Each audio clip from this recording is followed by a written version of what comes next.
رحمۃ اللہ وبرکاتہ۔ الحمد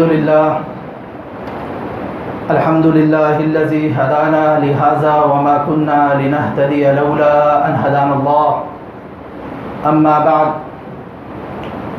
اعوذ باللہ من الشیطان الرجیم، بسم اللہ الرحمن الرحیم۔ فاصبر ان وعد اللہ حق ولا فاصبر ان وعد اللہ حق ولا يستخفنك الذين لا يوقنون۔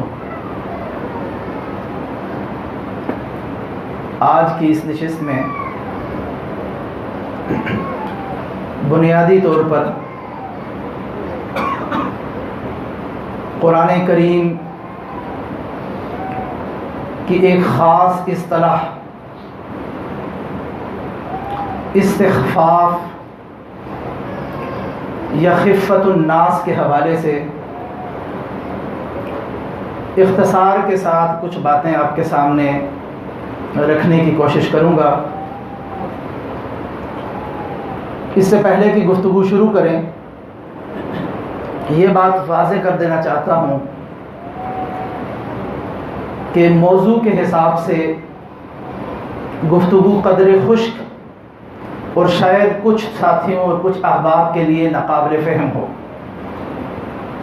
یہ بات میں اس لیے کر رہا ہوں کہ بعض اوقات ان عام موضوعات سے ہٹ کر جو عام طور پر مساجد میں اور دروس میں بیان کیے جاتے ہیں، کسی موضوع پر گفتگو کی جائے تو بعض دوستوں اور بعض ساتھیوں کا فیڈ بیک اور ان کا شکوہ اس انداز میں ملتا ہے کہ بات کچھ سمجھ میں نہیں آئی۔ میں اس سلسلے میں یہ کوشش کرتا ہوں کہ مجموعی طور پر ایک توازن قائم کیا جائے کہ جہاں آپ کے بہت سارے دروس عوامی مقصد، عوامی فہم کے لیے ہوتے ہیں، کبھی کبھار کوئی ایسی بات اور گفتگو ایسی بھی ہونی چاہیے جس کا مقصد تھوڑا سا عوامی فہم سے بلند ہو کر اور کچھ ان مسائل کی طرف توجہ دلانا بھی ہو جو قرآن و حدیث میں موجود ہیں مگر ان پر عام طور پر اس انداز میں گفتگو نہیں ہوتی۔ جو آیت کریمہ میں نے آپ کے سامنے تلاوت کی ہے، اس آیت کریمہ میں اللہ رب العزت نبی کریم صلی اللہ علیہ وآلہ وسلم سے فرما رہے ہیں، فاصبر ان وعد اللہ حق ولا يستخفنك الذين لا يوقنون، کہ آپ صلی اللہ علیہ وآلہ وسلم صبر کیجئے۔ اور کیوں صبر کیجئے؟ اس لیے کہ آپ کے رب کا وعدہ سچا اور برحق ہے۔ وَلَا يَسْتَخِفَّنَّكَ الَّذِينَ لَا يُوقِنُونَ، اور وہ لوگ جو ایمان نہیں رکھتے، جنہیں یقین نہیں ہے، ان کی باتوں میں آ کے آپ نے اپنے آپ کو کمتر اور ہلکا نہیں کرنا۔ اب نبی کریم صلی اللہ علیہ وآلہ وسلم کو یہ جو بات اللہ رب العزت نے فرمائی ہے کہ وہ لوگ جنہیں یقین نہیں ہے اللہ پر، روز قیامت پر، دین کی دعوت پر، آپ صلی اللہ علیہ وآلہ وسلم نے ان کی بات میں آ کر، ان کے پروپیگنڈے میں آ کر، ان کے زیر اثر اپنے آپ کو ڈاؤن گریڈ اور ہلکا نہیں کرنا۔ اور یہی ہماری آج کی اس بات کا موضوع ہے کہ انسان کا اپنے آپ کو ہلکا کرنا کیا ہے، انسان کا اپنے آپ کو ایک درجے سے نیچے لانا کیا ہے، انسان کا اپنے آپ کو ڈاؤن گریڈ، جو قرآن مجید کی آیت کریمہ جس پر بات کر رہی ہے، یہ کیا ہے، اور آج کے اس دور میں اس کا میری اور آپ کی زندگی سے کیا تعلق ہے۔ پہلی بات جو اس آیت کریمہ میں بیان ہوئی وہ ہے فاصبر، کہ آپ صلی اللہ علیہ وآلہ وسلم صبر کیجئے۔ آج ہم رمضان المبارک میں روزے کی حالت میں یہ گفتگو کر رہے ہیں۔ رمضان المبارک بحیثیت مجموعی صبر کا استعارہ اور صبر کی نشانی ہے۔ جب ہم روزہ رکھتے ہیں، بھوک پیاس برداشت کرتے ہیں، تو اس میں صبر کا ایک بہت نمایاں پہلو موجود ہے۔ بہت سارے ایسے کام جو حلال تھے اور حلال ہیں مگر عارضی طور پر روزے کی حالت میں ہم انہیں ترک کر دیتے ہیں، ہمیں انہیں چھوڑنے کا کہا گیا ہے، اس لیے اس میں بھی صبر کا پہلو نمایاں ہے۔ زبان کا استعمال، اس کے بارے میں پورا سال محتاط رہنے کی ضرورت ہے۔ مگر روزے کی حالت میں خاص طور پر زبان کے استعمال، لوگوں کے ساتھ طرز تکلم میں جو احتیاط برتنی ہے، اس میں بھی ایک صبر کا پہلو موجود ہے۔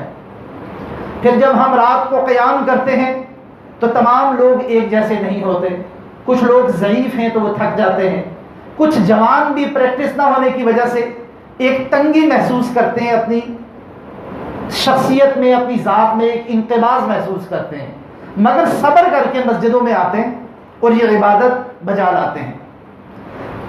نوافل، قرآن مجید کی تلاوت کی کثرت، یہ وہ تمام چیزیں ایسی ہیں کہ انسان کا نفس عام طور پر، اگر انسان نے اپنے نفس کو سدھارا نہ ہو، پورے سال اپنے نفس کو سیدھا نہ کیا ہو، تو عام طور پر انسان کا نفس ریزسٹ کرتا ہے۔ انسان کے اوپر ایک مشقت، چاہے وہ مشقت زیادہ ہو کم ہو، چاہے انسان اس مشقت پر قابو پا لے، مگر ایک مشقت کا پہلو بہرحال رمضان المبارک کی عبادات کے حوالے سے انسان کی شخصیت اور ذات میں نظر آتا ہے، اور اس لیے انسان کی ان تمام کارروائیوں کو رمضان المبارک کے دوران اس میں صبر کا پہلو بہت نمایاں ہے۔ نبی کریم صلی اللہ علیہ وآلہ وسلم کو بھی اس آیت مبارکہ میں اللہ رب العزت نے صبر کا حکم دیا ہے۔ فاصبر ان وعد اللہ حق، آپ صبر کیجئے، آپ کے رب کا وعدہ سچا ہے۔ ولا یستخفنک، اور آپ نے وہ لوگ جو الذین لا یوقنون، جو لوگ ایمان میں نہیں ہیں، جن کا ایمان اور یقین نہیں ہے، ان کی باتوں میں آ کے آپ نے اپنے آپ کو ہلکا نہیں کرنا، آپ نے ان کی باتوں کا شکار نہیں ہونا۔ قرآن مجید میں یہ جو بات بیان کی گئی ہے، صبر کو اس ہلکے پن کے ساتھ جوڑا گیا ہے، اس میں ہمارے لیے بہت ساری نصیحتیں اور بہت سارے اہم پہلو سوچنے سمجھنے اور زندگی میں عملی طور پر اختیار کرنے کے ہیں۔ یستخفن کے بارے میں یا استخفاف کے بارے میں مفسرین اور علماء نے یہ لکھا ہے کہ ہر وہ کام استخفاف یا یستخفن کی تفسیر کے تحت آتا ہے جب انسان کسی بھی وجہ سے راہ صراط المستقیم، اللہ کی راہ سے ہٹ کر کسی بھی پروپیگنڈے کا شکار ہو کے، کسی بھی شخص کی بات کو مان کر صحیح راہ کو چھوڑ کر اس کے پیچھے چل پڑے۔ اور قرآن مجید میں ایک دوسرے مقام پر جب حضرت موسیٰ اور فرعون کا ذکر ہوا تو وہاں پر کہا گیا کہ حضرت موسیٰ نے جب قوم کو دعوت دی کہ توحید کی طرف آؤ، اللہ کی دعوت کی طرف آؤ، تو فرعون نے ایک لمبی تقریر کی اپنی قوم کے سامنے، اور فرعون یہ کہنے لگا کہ یہ شخص، تم اس کی بات مانتے ہو، اگر یہ اللہ کا نبی ہوتا تو یہ بہت سا سونا لے کے آتا، بہت سی مال و دولت لے کے آتا، اس کے پاس اس طرح کے وسائل ہوتے، اس کے پاس اللہ رب العزت کی طرف سے فرشتے نازل کیے جاتے۔ تو اس کے بعد قرآن مجید میں سورہ زخرف میں اللہ رب العزت نے ارشاد فرمایا کہ قوم نے جب یہ ساری بات اور فرعون کی یہ پوری تقریر سنی، فاستخف قومه فاطاعوا، کہ یہ قوم فرعون کی بات میں آ کے، اس کی اس تقریر کی سحر میں آ کے، اس کی اس تقریر کی زد میں آ کے انہوں نے اپنے آپ کو ڈاؤن گریڈ کر لیا۔ فاستخف قومه، انہوں نے اپنے آپ کو ایک بڑے مقام سے گرا کر نیچے لے آئے، فاطاعوا، اور فرعون کی اطاعت کر لی۔ حضرت موسیٰ کی بات نہیں مانی، فرعون کی بات مان لی۔ انہم کانوا قوما فاسقین، اس کا نتیجہ کیا نکلا کہ اللہ رب العزت نے فرمایا یہ فاسق قوم بن گئے، یہ اللہ کی نافرمانی کرنے والے قوم بن گئے۔ تو یہ فاستخف کا لفظ یہاں پہ بھی استعمال ہوا کہ اگر کسی شخص کی بات، اس کے پروپیگنڈے اور اس کی بات کے زور میں آ کے انسان اگر راہ ہدایت سے ہٹ جائے، صراط مستقیم سے ہٹ جائے، تو اسے کیا کہتے ہیں؟ فاستخف قومہ۔ یا جو پہلی آیت کریمہ میں نبی کریم صلی اللہ علیہ وآلہ وسلم کو اللہ رب العزت نے کہا ہے کہ آپ وہ لوگ جو یقین نہیں رکھتے ان کی باتوں میں آ کر، ان کے پروپیگنڈے میں آ کے، ان کے زیر اثر آ کے اپنے آپ کو آپ نے نیچے نہیں لے کے آنا، ہلکا نہیں کرنا اپنے آپ۔ یہاں ہمارے سمجھنے کی بات یہ ہے کہ انسان کا اپنے آپ کو ہلکا کرنا کیا ہے۔ انسان کا اپنے آپ کو ہلکا کرنا کئی صورتوں اور کئی طریقوں سے ہو سکتا ہے۔ قرآن مجید میں اللہ رب العزت نے اس حوالے سے جو باتیں بیان کی اور نبی کریم صلی اللہ علیہ وآلہ وسلم نے مختلف احادیث میں اور آپ صلی اللہ علیہ وآلہ وسلم کی زندگی کے جو واقعات ہیں ان میں جو باتیں بیان کی گئی ہیں ان کا خلاصہ چند باتوں کی صورت میں آپ کے سامنے رکھنا چاہتا ہوں۔ سب سے اہم بات یہ ہے کہ انسان جب کسی بات کی زد میں آ کے، کسی کی بات کے اثر میں آ کر صحیح بات، سچی بات اور صراط مستقیم چھوڑتا ہے تو اس کی بنیادی طور پر دو وجوہات ہوتی ہیں۔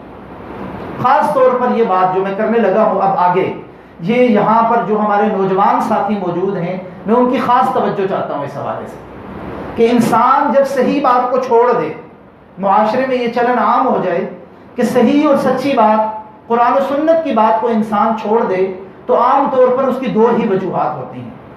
پہلی وجہ یہ کہ انسان کسی شک میں پڑ جاتا ہے، اور دوسری وجہ یہ کہ انسان شہوات میں پڑ جاتا ہے۔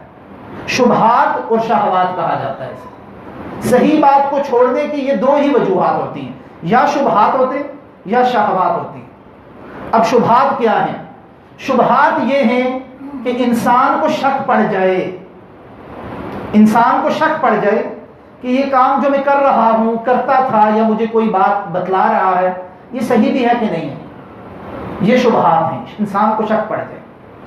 اب اگر یہ شک عام زندگی کے معاملے میں پڑے تو شاید قابل قبول ہو، مگر اگر یہ شک اور شبہ انسان کو دین کے معاملے میں پڑ جائے تو یہ بہت خطرناک بات ہے، اور یہ انسان کو آخر کار اور ایونچولی اس جگہ پر لے جاتی ہے جسے استخفاف کہا گیا ہے، کہ انسان پھر اس شک کی وجہ سے اپنی دینی منزل کو چھوڑ کر، مقام کو چھوڑ کر، اپنے آپ کو ہلکا کر کے، ڈاؤن گریڈ کر کے، نیچے لے کے پھر دوسرے کاموں میں پڑ جاتا ہے اور دین کو چھوڑ بیٹھتا ہے۔ تو شبہات اور شہوات۔ شبہات کیا ہیں؟ شبہات میں چار باتیں بڑی اہم ہیں کہ انسان شبہ کا شکار ہو کے، شک کا شکار ہو کے، ڈاؤٹس کا شکار ہو کر جب انسان صراط مستقیم کو چھوڑ بیٹھتا ہے، اس سے ہٹ جاتا ہے، تو اس کی بنیادی طور پر چار شکلیں ہیں، چار شکلیں، خاص طور پر وہ شکلیں جو آج ہمارے اس معاشرے میں رائج ہیں۔ اس کی سب سے پہلی شکل تو ہے جسے کہتے ہیں الحاد، کہ انسان ملحد ہو جائے یا ملحدوں کے زیر اثر ہو جائے۔ وہ لوگ جو کسی طور پر کسی دین کو نہیں مانتے، اسلام تو دور کی بات، وہ یہ کہتے ہیں کہ یہ دین، یہ نعوذ باللہ من ذالک، بنیادی طور پر ایک نشہ ہے مذہب، اور یہ ایک افیون ہے۔ انسان کو جب کسی مشکل، کسی پریشانی کا شکار ہوتا ہے تو اس کو سمجھ نہیں آتی کہ کیا کرنا ہے، تو وہ اپنے تصور سے نعوذ باللہ ایک الہ یا ایک اللہ بناتا ہے، کچھ مذہب اختیار کر لیتا ہے اور اس کے سامنے عبادات کرنے لگ جاتا ہے، اور اس عبادات کرنے کی وجہ سے اس کے اندر ایک اطمینان کی کیفیت پیدا ہوتی ہے۔ تو ملحد یہ کہتے ہیں کہ یہ سب کا سب فضول کام اور ڈرامہ ہے، نعوذ باللہ من ذالک۔ اور یہ الحاد عملی طور پر دنیا بھر میں موجود ہے، اور بدقسمتی سے آج ہمارے معاشرے میں بڑی تیزی سے رائج ہو رہا ہے۔ نوجوان نسل کے اندر الحاد اور الحاد پر مبنی نظریات تیزی سے فروغ پا رہے ہیں۔ یہ علیحدہ بات ہے کہ لوگ اس کا اظہار کرنے سے ڈرتے اور گھبراتے ہیں۔ لوگوں کو معلوم ہے کہ وہ مسلمان معاشرے میں موجود ہیں۔ اگر کوئی کھل کر یہ کہنے لگ جائے کہ میں مذہب کو نہیں مانتا، میں مذہب پر یقین ہی نہیں رکھتا سرے سے، میں اسلام کو مانتا ہی نہیں، میں کسی مذہب کو نہیں مانتا، اسلام سمیت کسی مذہب کو نہیں مانتا، تو عام طور پر ایک رد عمل آتا ہے، لوگ ڈرتے ہیں، خوف کا شکار ہیں۔ مگر حقیقت یہ ہے کہ ہمارے ہاں، ہمارے جدید تعلیمی اداروں میں، ہماری یونیورسٹیز میں، ہماری جامعات میں، ہمارے کالجز میں، خاص طور پر ہمارے سو کالڈ پڑھے لکھے طبقے میں یہ الحاد بہت تیزی سے پھیل رہا ہے، اور الحاد کو پھیلانے کے لیے بڑے منظم طریقے سے لوگ کام کر رہے ہیں۔ وہ مذہب اور مذاہب کے جو مختلف آپس میں انتشار اور آپس میں اختلافات ہیں، اس انداز میں لوگوں کے سامنے پیش کرتے ہیں کہ آپ یہ دیکھیں، یہ مذہب دوسرے مذہب سے لڑ رہا ہے، یہ گروپ دوسرے گروپ سے لڑ رہا ہے، اور اس کے نتیجے میں دنیا بھر کے فسادات نعوذ باللہ من ذالک یہ مذاہب کی وجہ سے ہیں۔ اس لیے ان تمام مذاہب کو چھوڑ کر انسان کو بس اچھے اخلاق کے ساتھ دنیا میں زندگی بسر کرنی چاہیے، اپنا معاملات لین دین ایک دوسرے کے ساتھ مناسب رکھنا چاہیے، اور بس یہی اچھائی ہے۔ یہ وہ پہلا شبہ ہے جو نوجوان نسل کے ذہن میں، پڑھے لکھے لوگوں کے ذہن میں ڈال کر انہیں فاستخف قومہ، اس قوم کی طرح کیا جاتا ہے جو اپنے آپ کو اللہ کی راہ سے جدا کر کے، دور کر کے، اپنے آپ کو تنزلی کا شکار کر کے، نیچے کر کے ایک ایسے مقام پر لے آتی ہے جو ذلت کا مقام ہے، جو عزت کا مقام نہیں ہے۔ یہ وہ پہلا شبہ ہے۔ شبہات کے باب میں 4 باتیں میں نے کہی تھیں۔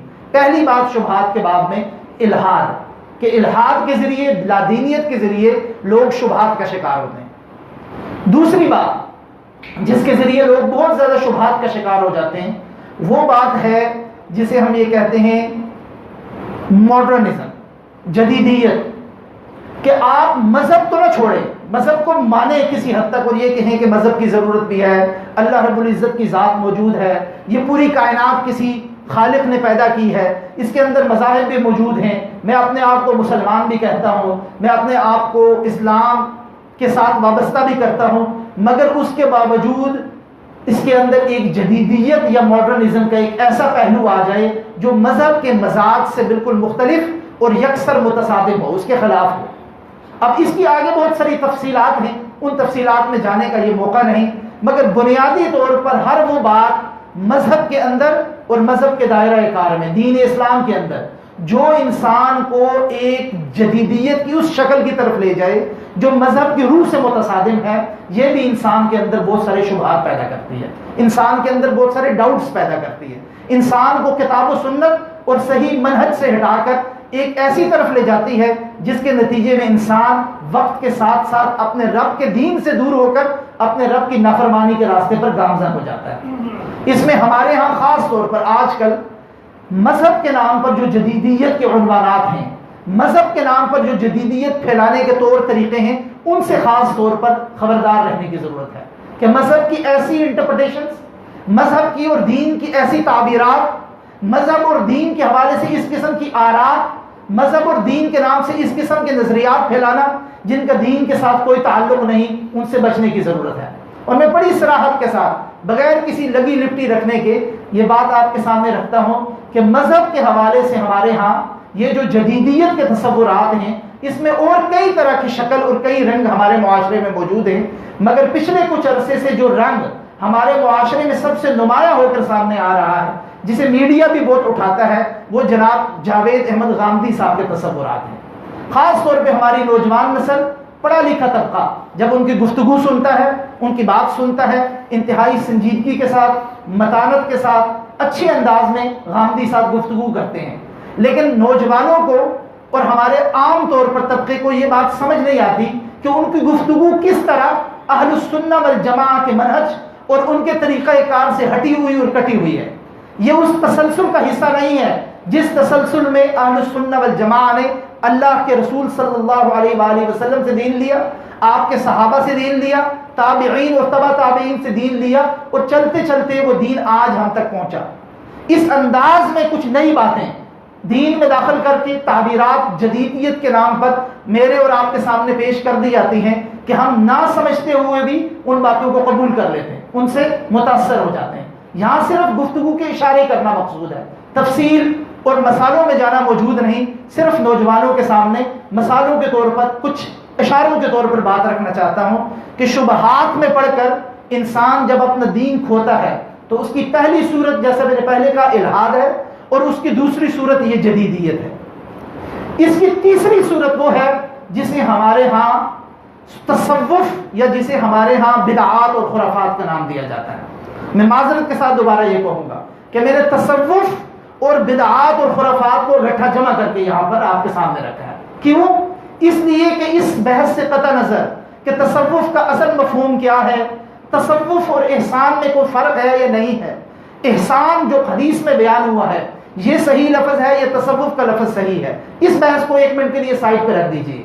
جو تصوف کے نام پر ہمارے معاشرے میں ہو رہا ہے اس وقت، جو درگاہوں اور مزاروں کے نام پر اور روحانیت کے نام پر اس معاشرے میں اس وقت پر آوان چڑھ رہا ہے، وہ تمام کے تمام لوگ اپنے آپ کو صوفی اور تصوف کے پیروکار کہتے ہیں۔ اس تصوف کی اگر بات کریں تو یہ تیسرا بڑا شبہ ہے، یہ بہت بڑا ڈاؤٹ ہے جو نوجوان نسل کو، پڑھے لکھے طبقے کو اور عام معاشرے کو بھی دین سے ہٹا کر فساد کی طرف لے کے جاتا ہے۔ اور اگر آپ جائیں اور دیکھیں کہ کیسے انسانوں نے غلام بنا کر ان مزاروں پر اور ان درگاہوں پر رکھا ہوا ہے، کہ ایک انسان جو اپنے آپ کو پیر کہتا ہے، ایک انسان جو اپنے آپ کو مذہبی پیشوا اور رہنما کہتا ہے، وہ کس طرح دوسرے لوگوں کو غلام بنا کر، کہ وہ جب کھڑا ہوتا ہے تو ساری دنیا اس کے ساتھ کھڑی ہوتی ہے، جب وہ بیٹھتا ہے تو لوگ آ کے اس کے ہاتھ اور پاؤں چومتے ہیں، جب وہ بولتا ہے تو لوگ اس انداز میں اس کی گفتگو سنتے ہیں کہ نعوذ باللہ من ذالک، شاید یہ کوئی نبی اور پیشوا اور اللہ کی طرف سے نازل کی وہ احادیث ہے۔ وہاں پر دین اسلام اور شریعت کے تقاضوں کا بعض استثناءات کے ساتھ کھلا مذاق اڑایا جاتا ہے۔ مرد و زن کا اختلاط، نشے اور اس کے علاوہ تمام طرح کی اباحیت ان مقام پر نظر آتی ہے جہاں پر اس قسم کے لوگ جو اپنے آپ کو روحانیت کے دعوے دار اور روحانیت کا ٹھیکیدار کہتے ہیں وہ موجود ہوتے ہیں، اور ان کے ارد گرد ان کے پیروکار موجود ہوتے ہیں۔ اور اب بدقسمتی سے بہت پہلے یہ سمجھا جاتا تھا کہ یہ کام کرنے والے لوگ عمومی طور پر ان پڑھ اور جاہل لوگ ہوتے ہیں۔ تصوف کی طرف جانے والے پیروں اور مریدوں اور ان معاملات کے کرنے والے لوگ، پہلے یہ تصور تھا کہ ایک عام طور پر مذاق بھی ہے کہ کسی شخص نے کہا کہ لوگ پڑھنے لکھنے لگ گئے، تو انہوں نے کہا کہ پھر ہمارا کیا ہوگا؟ اگر پڑھنے لکھنے لگ گئے تو لوگ باشعور ہو جائیں گے، جب باشعور ہو جائیں گے تو یہ مزارات کا دھندا کرنے والوں کا کیا ہوگا؟ مگر آج یہ بات بدل چکی ہے۔ آج کے یہ جو جدید پیر ہیں اور آج کا جو پڑھا لکھا طبقہ ہے، جس انداز میں یہ لوگوں کو دین سے متنفر کر کے اپنے دام میں پھنساتے ہیں، اور اپنے دام میں پھنسانے کے بعد اپنے فریب میں لیتے ہیں، اور اس کے بعد انسان کی بالکل مت ماری جاتی ہے۔ اور قرآن مجید نے جیسے کہا یتخبطہ الشیطان من المس، ان کی کیفیت یہ ہو جاتی ہے جیسے شیطان نے ان کو ٹچ کیا ہے، اور شیطان جب کسی کو ٹچ کرے تو اس کے حواس کھو بیٹھتا ہے، وہ حواس کھو کر جس طرح انسان کوئی حرکت کرتا ہے کہ سمجھ نہیں آتی کہ یہ کیوں کر رہا ہے، بظاہر یہ لگتا ہے کہ یہ عاقل بالغ شخص ہے، مگر اگر اس کے حواس تھوڑی دیر کے لیے کھو جائیں تو وہ ایک عجیب و غریب حرکت کرتا ہے، کبھی منہ سے ایسے کلمات بلند کرتا ہے، کبھی اس کی باڈی لینگویج بڑی آکورڈ ہو جاتی ہے۔ تو یہ وہ لوگ ہیں جو پڑھے لکھے ہونے کے باوجود آج کے ان جدید پیروں کے چکر میں آ کے اس انداز میں انہوں نے اپنی حیثیت اور کیفیت اختیار کر لی ہے کہ یہ ایک بہت بڑا فتنہ بن چکا ہے۔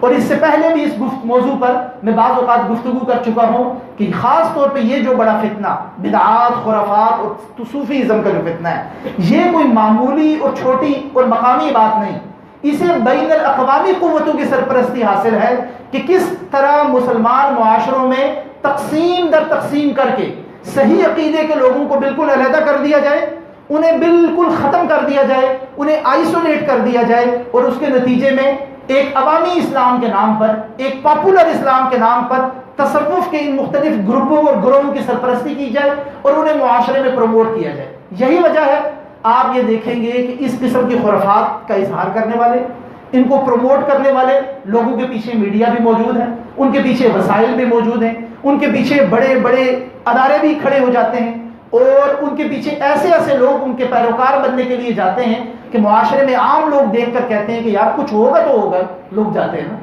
کچھ فلاں جنرل صاحب بھی وہاں پر موجود ہوتے ہیں، فلاں سیکٹری صاحب بھی وہاں پر موجود ہوتے ہیں، فلاں سیاستدان بھی وہاں پر موجود ہوتا ہے۔ اور سیاستدانوں کی باتوں میں سے ابھی دیکھیں ہمارے ملک کے ایک بڑے سیاستدان نے کیا کیا، ایک خاتون کو مذہبی پیشوا کے طور پر طلاق دلوا کر اس نے اس سے شادی کی، یہ اس کا ذاتی معاملہ کیا کہ ہم بات ختم نہیں کر سکتے، کیوں؟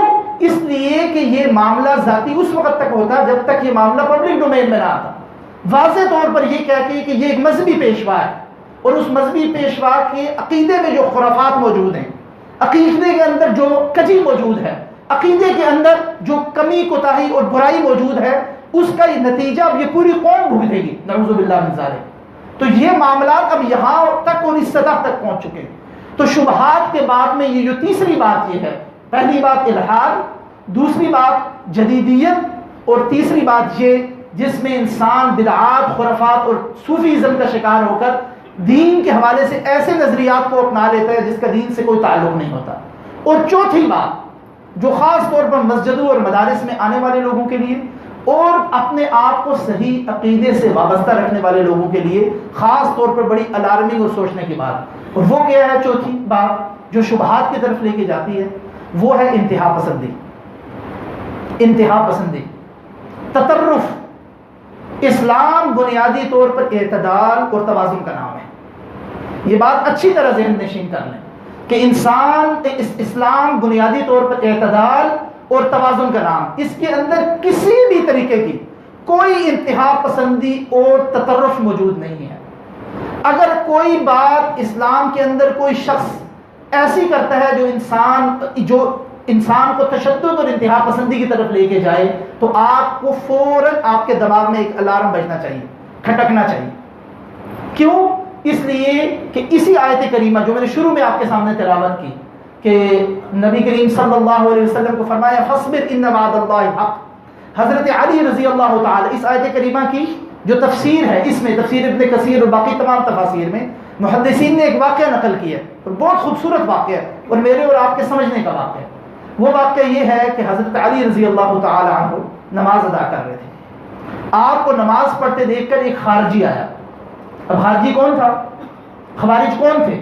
وہ لوگ جو بظاہر بڑے متقی پرہیزگار، ان شاعر دینی اور شاعر اسلامی سے پوری طرح مزین، داڑیاں بھی ان کی پوری، شلواریں بھی ان کے اوپر، دین اسلام کی باتیں کرنے والے، بات بات پر قرآن کریم کی آیتیں پڑھنے والے، نبی کریم صلی اللہ علیہ وآلہ وسلم کی احادیث آپ کے سامنے بیان کرنے والے، آپ کی سنتوں کو بیان کرنے والے. ان میں سے ایک شخص آیا، حضرت علی رضی اللہ تعالیٰ عنہ کو نماز پڑھتے دیکھ کر اس نے آپ رضی اللہ تعالیٰ عنہ پر چوٹ کی، آپ پر طنز کرنے لگا. لئن اشرکت لیحبطن عملک ولتکونن من الخاسرین. اپنے طور پر حضرت علی کے اوپر یہ چوٹ کرنے لگا قرآن کی آیت پڑھ کر کہ اگر جب شرک تم کرتے ہو تو تمہارے اعمالوں کا کیا فائدہ، تمام کے تمام اعمال ضائع ہو جائیں گے. یعنی اپنے طور پر وہ ایک پیغام دینے لگا کہ آپ کی نمازوں کا کیا فائدہ ہے، آپ کا عقیدہ ہی درست نہیں ہے. حضرت علی کو کہنے لگا، غور کریں، یعنی خارجی حضرت علی کو یہ کہنے لگا رضی اللہ تعالی عنہ، نبی کریم صلی اللہ علیہ وسلم کے صحابی، مسلمانوں کے خلیفہ، عشرہ مبشرہ میں شامل، آپ رضی اللہ تعالی عنہ کے یعنی پورے مناقب پر کتابوں کی کتابیں بھری پڑی ہیں، احادیث موجود ہیں، راوی موجود ہیں.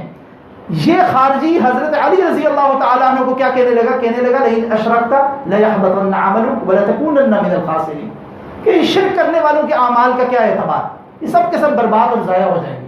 حضرت علی رضی اللہ تعالی عنہ نے جب یہ بات سنی تو پہلے خاموش ہو گئے. اور اس میں بھی میرے اور آپ کے لیے ایک بہت بڑا پیغام ہے کہ اگر کسی فسادی اور کسی انتہا پسند سے سامنا ہو جائے تو فوراً اس کے گلے پڑنے کی ضرورت نہیں ہے.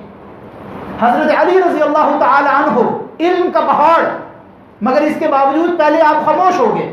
اور اس خاموشی کا تعلق بھی اس آیت کریمہ سے ہے. فاصبر، سب سے پہلے یہاں سے شروع ہوئی کہ صبر کرو. پہلے حضرت علی خاموش ہو گئے اور اس کے بعد حضرت علی نے، چونکہ اس نے قرآن کی آیت پڑھی تھی، حضرت علی نے جواب میں قرآن کی یہ آیت کریمہ پڑھی فاصبر ان وعد اللہ حق، کہ صبر کرو، اللہ کا وعدہ حق ہے. اور سامنے ساری بات آ جائے گی، اپنے آپ کو ڈاؤن گریڈ مت کرو. تو یہ آیت کریمہ جب حضرت علی نے پڑھی تو وہ وہاں سے چلا گیا. اس سے اس بات کا بھی ثبوت ملتا ہے کہ انسان کے اندر جب شبہات پیدا ہو جائیں، انسان کے اندر دین کی غلط تعبیر اگر اس کے دماغ میں آ جائے تو اس کے نتیجے میں نقصان کیا ہوتا ہے. یہ انتہا پسندی ایک بہت بڑا شبہ ہے جو آج ہماری نوجوان نسل اور ہمارے پڑھے لکھے طبقے میں بالکل زہر کی طرح ان کے دماغ میں وقتاً فوقتاً چلا گیا ہے، اور اس کے نتیجے میں بہت سے مشکلات اور مصائب ہمارے سامنے آتے ہیں. ان موضوعات پہ عام طور گفتگو نہیں ہوتی.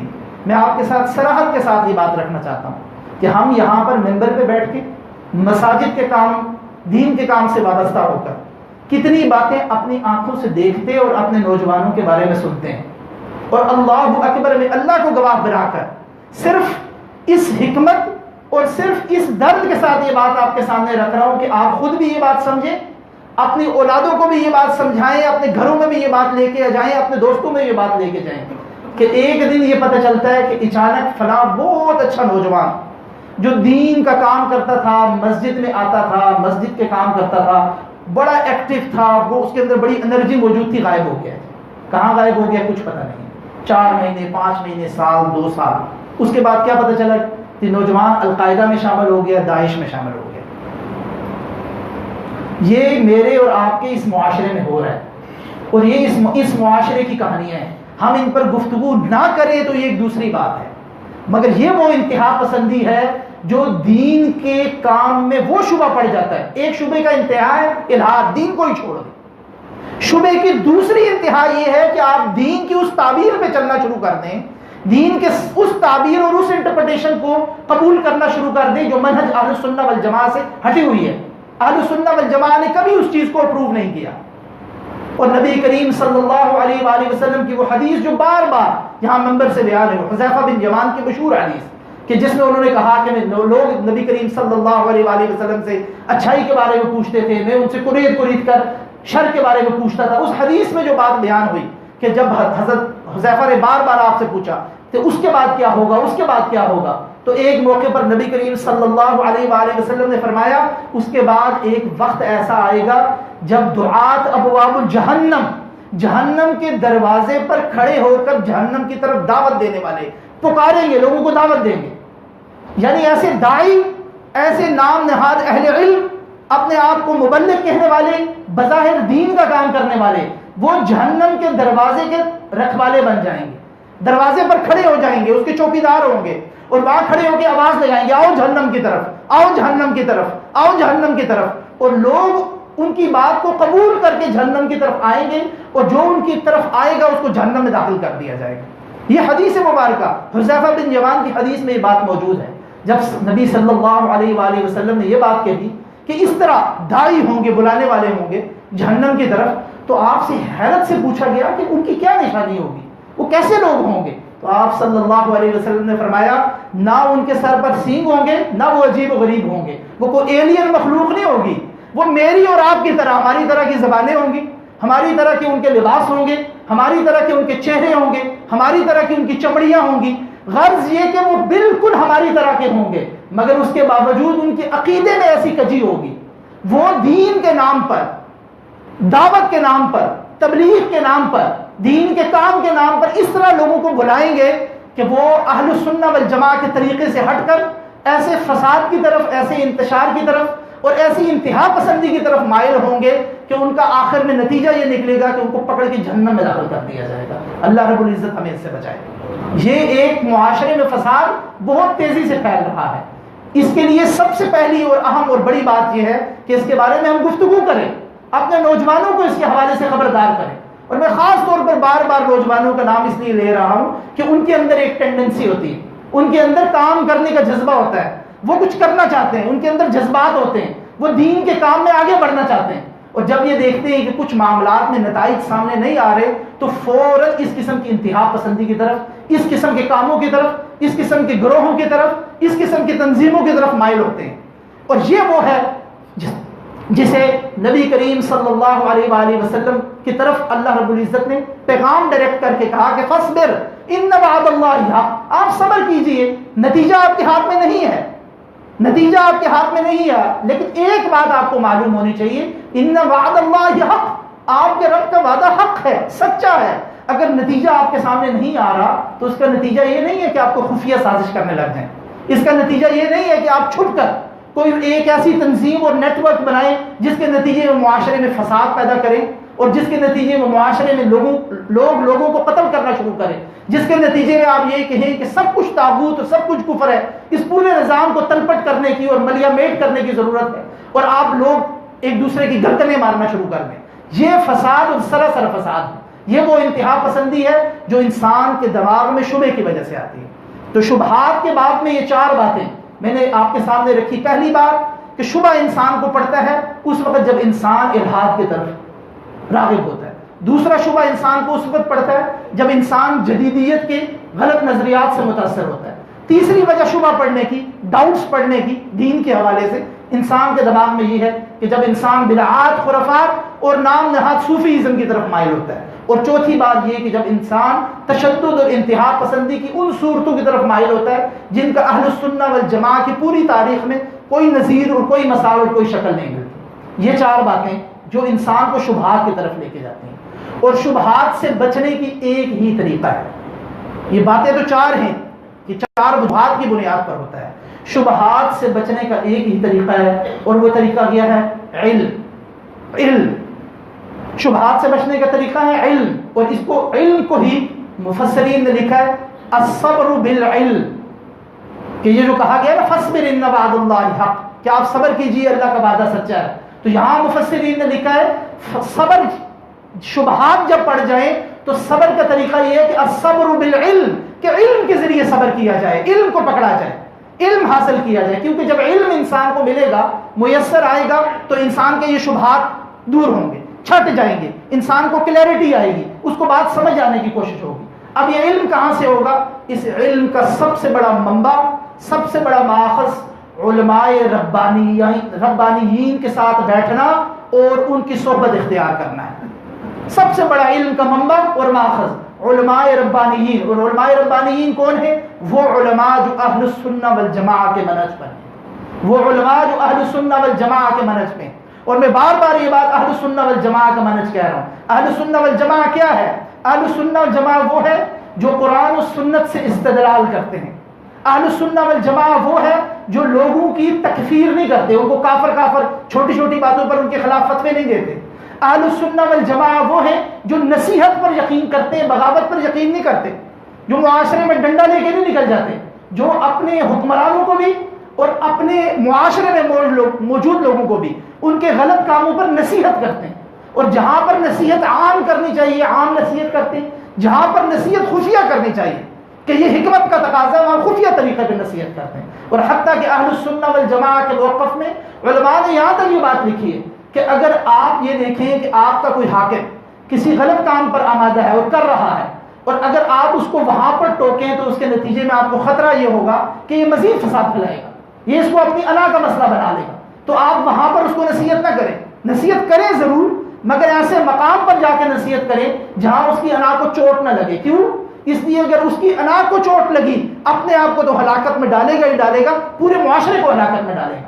اور اس فساد سے بچنے کے لیے اہل السنہ والجماعہ کا موقف یہ ہے کہ ہم نصیحت کرتے ہیں، ہم بغاوت نہیں کرتے۔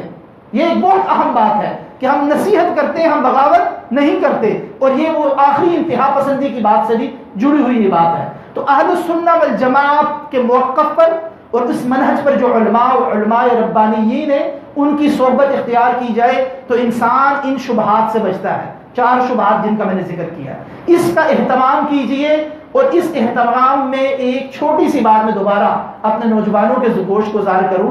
آج کل کے دور میں ایک اور بہت بڑا ٹرینڈ چلا ہے، وہ ٹرینڈ یہ ہے کہ ہم علماء کے درمیان فورم شاپنگ بہت کرتے ہیں۔ آپ میں سے کچھ لوگ اس اصطلاح سے واقف ہوں گے، فورم شاپنگ۔ مثلا آج میں آیا، میں نے ایک مسئلہ ایک عالم سے پوچھا، شام کی نماز میں گیا دوسری جگہ دوسرا مسئلہ دوسرے عالم سے پوچھا، تیسرا اگلے دن مجھے کوئی اور شیخ پسند آ گئے تو وہاں جا کے ان کے سامنے بیٹھ کے میں نے مسائل پوچھ لیے۔ یہ ذوق کا مسئلہ ہے، اس قانون کا مسئلہ نہیں ہے، یہ ذوق کا مسئلہ ہے، اس میں بھی احتیاط کیجیے۔ خوب چھان بٹک کر اچھے طریقے سے دل کے اطمینان کے ساتھ کسی عالم کے پاس بیٹھیں، اس سے وقت حاصل کریں، اس کی گفتگو سے بھی سیکھیں، اس کی خاموشی سے بھی سیکھیں۔ اور یہ بھی اہم بات ہے کہ عالم کی گفتگو سے بھی سیکھا جاتا ہے اور عالم کی خاموشی سے بھی سیکھا جاتا ہے۔ خاموشی سے کیسے سیکھتے ہیں؟ خاموشی سے ایسے سیکھتے ہیں کہ آپ اس کو آبزرو کریں۔ اگر وہ علماء ربانیین میں سے ہے تو اس کے انشاءاللہ اکثر کام جو ہیں کتاب و سنت کی موافقت میں ہوں گے، تو آپ اس کے کام، اٹھنا بیٹھنا اور اس کی گفتگو، اس کے معاملات، جس انداز میں وہ اپنے آپ کو کنڈکٹ کرتا ہے اس سے بھی سیکھنے کی کوشش کریں۔ ہمیشہ سوال و جواب سے نہیں سیکھا جاتا، انسان کے سیکھنے کے کئی طریقے ہیں۔ تو عالم جس کے ساتھ آپ بیٹھیں اس کی گفتگو سے بھی سیکھیں اور اس کی خاموشی سے بھی سیکھیں، مگر پورے اطمینان کے بعد اپنے آپ کو 1 2 4 5 چند علماء اور شیوخ کے ساتھ مختصر کریں۔ اس کے اندر کوئی تقلید کا مسئلہ نہیں ہے، یہ ذوق کا مسئلہ ہے۔ مگر یہ جو ہم نے ایک فورم شاپنگ بنا لی ہے کہ ادھر کا مسئلہ، ہاں جی فلاں نے تو کل ہمیں یہ بات بتائی تھی، آپ تو آج یہ مسئلہ بتا رہے ہیں، فلاں نے تو کہا تھا کہ یہ مسئلہ ایسے ہو سکتا ہے ویسے ہو سکتا ہے، یہ دین کے اندر توسع کی باتیں ہیں، یہ دین کے اندر موجود گنجائش ہے، یہ دین کے اندر موجود آسانی ہے۔ اگر ایک عالم آپ کو ایک مسئلہ ایسے بتاتا ہے، دوسرا عالم آپ کو مسئلہ کوئی اور فقہی مسئلہ کسی دوسرے طریقے سے بتاتا ہے، ہو سکتا ہے کہ دونوں مسئلوں کی دلائل کی بنیاد پر گنجائش نکلتی ہو، یہ انٹرپریٹیشنز ہیں۔ اگر میں نے اور آپ نے ان کی زبانوں کو پکڑنا شروع کر دیا، ان کی آراء کو ایک دوسرے کے ساتھ لڑا کر چونچے لڑانے کی کوشش کی، تو اس کے نتیجے میں فساد پھیلتا ہے، اس کے نتیجے میں انسان شبہات سے بچتا نہیں ہے۔ یہ خاص طور پر سوچنے کی بات ہے، سمجھنے کی بات ہے کہ یہ شوق جب انسان کو چراتا ہے کہ میں علماء کے ساتھ بیٹھوں، تو اس کے اندر یہ ٹمپٹیشن بھی بڑی پیدا ہوتی ہے کہ اچھا اس بات کو ذرا دوسرے سے جا کے ٹیسٹ کرتے ہیں۔ یہ وقت بھی آپ کو میسر آ جائے گا، مگر سب سے پہلے رسوخ فی العلم حاصل کریں۔ رسوخ فی العلم وہ ہے کہ جب آپ علماء کے ساتھ بیٹھیں، علماء کے ساتھ وقت گزاریں۔ تو یہ ساری بات کا خلاصہ یہ ہے کہ اللہ رب العزت نے نبی کریم صلی اللہ علیہ وآلہ وسلم کو جب صبر کرنے کا حکم دیا اور ساتھ یہ کہا کہ آپ اپنے آپ کو ہلکا مت کریں، تو انسان اپنے آپ کو ہلکا اس وقت کرتا ہے جب وہ کسی پروپیگنڈے کا شکار ہو کر دین کے منہج سے دور ہٹتا ہے۔ اور یہ اس دو وجوہات کی بنیاد پر یہ کام ہوتا ہے. پہلے شبہات اور دوسرے شہوات. شبہات کے حوالے سے یہ 4 باتیں آپ کے سامنے رکھی ہیں اور ان سے بچنے کا بھی ایک طریقہ آپ کے سامنے رکھ دیا ہے. آخری بات کہ انسان جب صحیح منہج سے ہٹتا ہے تو اس کی وجہ بعض اوقات شبہات نہیں ہوتے, بعض اوقات شہوات ہوتی ہیں. اب شہوات کیا چیزیں؟ شہوات وہ ہیں جنہیں ٹیمپٹیشنز کہا جاتا ہے, کہ انسان کو پتہ ہے کہ صحیح کیا ہے, عقیدے کی بھی صحیح ہے وہ, نہ وہ کسی یہ جو پہلے شبہات کے بعد میں 4 باتیں بیان ہوئی ہیں ان مسائل کا شکار نہیں ہے. اس کو پتہ ہے کام کیا ٹھیک ہے, مسجد میں آنا ہے, نماز پڑھنی ہے, عقیدہ توحید ہے, اہل سنہ والجماعہ کا طریقہ کیا ہے, مگر اس کے باوجود نہیں آتا ان کاموں کی طرف, دل نہیں مائل ہوتا. ٹیمپٹیشنز, وہ ٹیمپٹیشنز شہوات جو انسان کو عملی طور پر ان کاموں سے دور کرتی ہیں. اس کا حل علماء نے کیا لکھا ہے؟ الصبر بالعمل. پہلی کا حل تھا الصبر بالعلم, الصبر بالعلم پہلے کا حل تھا. اس کا حل کیا؟ الصبر بالعمل, عمل کرنے کی انسان کوشش کرے, عمل کرنے کی کوشش کرے. اور اس کی وجہ سب سے بڑی کیا؟ ساری بات جانتے بوجھتے بھی, سب کچھ ہوتے ہوئے بھی انسان اگر عمل کی طرف راغب نہ ہو, اس کے اندر ایک روحانیت کا داعیہ نہ پیدا ہو رہا ہو, تو آج کے اس دور میں اس کی سب سے بڑی وجہ بد نظری ہے. آج کے دور میں سب سے بڑی وجہ بد نظری ہے. اور بد نظری کیا چیز ہے؟ بد نظری وہ ہے کہ ہر اس غلط کام کی طرف نظر کرنا جس غلط کام کو دیکھنا جائز اور روا نہیں ہے. ہر اس غلط کام کی طرف توجہ کرنا, اس کو دیکھنا, اس کی طرف مائل ہونا جس کو دیکھنا, جس کی طرف مائل ہونا اور توجہ کرنا جائز نہیں ہے. بد نظری کی سب سے بڑی شکل آج کے ہمارے اس معاشرے میں بے پردگی ہے, بے پردگی. اور اس کو انتہا تک پہنچا دیا ہے اس مصیبت نے جو میرے اور آپ کے ہاتھ میں, اس مصیبت میں جو میرے اور آپ کے ہاتھ میں ہے. نبی کریم صلی اللہ علیہ وآلہ وسلم نے مرد و زن کے اختلاط سے منع کیا تھا, مرد و زن کی اختلاط سے منع کیا تھا کہ مخلوط محافل نہیں ہونی چاہیے, عورتوں کو علیحدہ, مردوں کو علیحدہ, اختلاط نہیں ہونا چاہیے. اب اس معاشرے میں اس موبائل فون نے, اس کے چیٹ روم میں, اس کے واٹس ایپ میں, اس کے فیس بک میسنجر میں اختلاط کا پورا مفہوم ہی بدل دیا. اگر کوئی شخص اگر کسی اس واٹس ایپ کے اندر کسی خاتون کے ساتھ, کسی غیر محرم خاتون کے ساتھ گفتگو کر رہا ہے اور وہ ڈیسنسی کے اصولوں کے خلاف ہے, تو اختلاط کے مفہوم میں کیا یہ بات شامل ہے کہ نہیں شامل؟ اب یہ بات تو میں نے اور آپ نے اپنے دل کے مفتی سے پوچھنی ہے نا. مگر یہ فساد آج جا بجا ہر جگہ پھیل گیا اور اس سے بچنا بہت مشکل ہو گیا ہے, الا وہ شخص اس سے بچے جس پر اللہ کی طرف سے خاص نظر کرم ہو. اس میں بڑے بڑے شیوخ اور بڑے بڑے علماء اور بڑے بڑے عالم اور عام لوگ سب اس حمام میں الا ماشاءاللہ ننگے. اللہ رب العزت ہمارے عیبوں کی پردہ پوشی کرے. اللہم استر عوراتنا وآمن روعاتنا واغفر عوباتنا وتقبل تواتنا وعد علینا بخیر یا اکرم المکرمین. اللہ ہماری عیبوں کی پردہ پوشی کرے, ہم کسی کے عیب نہیں اٹھاتے. یہ بھی اہل سنہ والجماعہ کے منہج میں سے ہے. آج کے دور میں یہ جو بات آ گئی ہے کہ تھوڑی سی بات کسی کے بارے میں پتہ چلے تو ہم کلمہ حق اور حق بلند کرنے کے چیمپئن بن کے ساری دنیا کے سامنے اس کو حلق پھاڑ پھاڑ کے پیش کرتے ہیں. یہ بھی اہل سنہ والجماعہ کا طریقہ نہیں ہے. اہل سنہ والجماعہ کا طریقہ یہ, اگر کسی کا عیب پتہ چل جائے چھپاؤ. کیوں؟ اللہ ستار العیوب ہے, وہ سب سے زیادہ عیب جانتا ہے. جب وہ چھپاتا ہے میرے اور آپ کے عیب, تو مجھے اور آپ کو کیا حق ہے کہ اگر کسی شخص کی کوئی بات پتہ چل جائے تو ہم پوری دنیا میں اس کو مشہور کرتا پھریں؟ یہ اہل سنہ والجماعہ کا منہج نہیں ہے. ہم نے اس کو حق بات, سچی بات, میڈیا, بریکنگ نیوز کے نام پر آج پورے معاشرے میں فساد برپا کر دیے. کسی بھی شخص کی کوئی حساس معلومات, کوئی ایسی بات جس کے بارے میں آپ کو شک بھی ہو کہ پبلک میں بتا دی جائے تو وہ پسند نہیں کرے گا, ایسی بات اگر میرے اور آپ کے علم میں آئے تو اسے چھپا لے, اس کے اوپر بیٹھ جائے, حتیٰ کہ یہ کوشش کرے کہ اس شخص کو بھی نہ معلوم ہو. اس کو اگر نصیحت کرنا چاہتے ہیں تو اچھے طریقے سے, انڈائریکٹ طریقے سے, اور اگر انڈائریکٹ ممکن نہیں ہے تو بڑے پیارے طریقے سے, پیارے انداز میں اس کو ایک براہ راست نصیحت کریں, اس کو سمجھا دیں کہ بھائی آپ کے اندر یہ ایک بات, یہ ایک مشکل عیب میرے سامنے آیا ہے, اس سے بچنے کی کوشش کریں. اور اللہ رب العزت جانتا ہے کہ میں یہ بات کسی اور کے سامنے نہیں کروں گا. اس آپ کے درد مندی کی وجہ سے ہو سکتا ہے کہ وہ اپنا کام چھوڑ دے, مگر اگر آپ بالکل اس کو چوک میں جا کر اس کو مشہور کر دیں تو وہ کام جو وہ شاید چھوڑنا بھی چاہتا ہو اب ضد میں آ کے نہیں چھوڑے. تو یہ ایک اہم بات ہے کہ انسان جب شبہات کا شکار ہو جائے تو شبہ کے شکار ہونے کی ایک بہت بڑی وجہ بد نظری ہے. آج کے دور میں اس بد نظری سے بچنے کی ضرورت ہے, اس کا اہتمام کرنے کی ضرورت ہے. اس نام نہاد میڈیا کے دور میں یہ ٹی وی اور واٹس ایپ اور سوشل میڈیا اور پھر نہ جانے اور کتنے گیجٹس ہمارے بچوں نے پکڑے ہوئے ہیں اور ہمیں معلوم بھی نہیں. انسان کی نظر کے اندر جب بد نظری آ جاتی ہے تو اس سے کئی چیزیں چھن جاتی ہیں. ان میں علماء نے لکھا ہے کہ ایک بہت بڑی چیز جو انسان سے چھن جاتی ہے وہ ہے حلاوت ایمانی، ایمان کی مٹھاس. ایمان جب انسان کو میٹھا لگنے لگ جائے تو عبادت میں مزہ آتا ہے، اللہ کی بندگی میں مزہ آتا ہے. مگر حلاوت ایمانی اس وقت انسان سے چھوٹ جاتی ہے، میسر ہی نہیں آتی. انسان روتا ہے، رونے کی کوشش کرتا ہے، دل کو مائل کرنے کی کوشش کرتا ہے، مگر تمام عبادات ایسے لگتا ہے جیسے کوئی میکینیکل کام ہو رہا ہے. لگتا حضور قلبی انسان کو میسر نہیں آتی، دل نہیں انسان کا اس طرف آ رہا ہوتا. مسجدوں میں آپ دیکھیں بڑے لوگ حیران ہوتے ہیں کہ کچھ لوگ اللہ کی خشیت سے رو رہے ہوتے ہیں، جسم ان کے کانپ رہے ہوتے ہیں، اور کچھ لوگوں کو کچھ بھی نہیں ہوتا.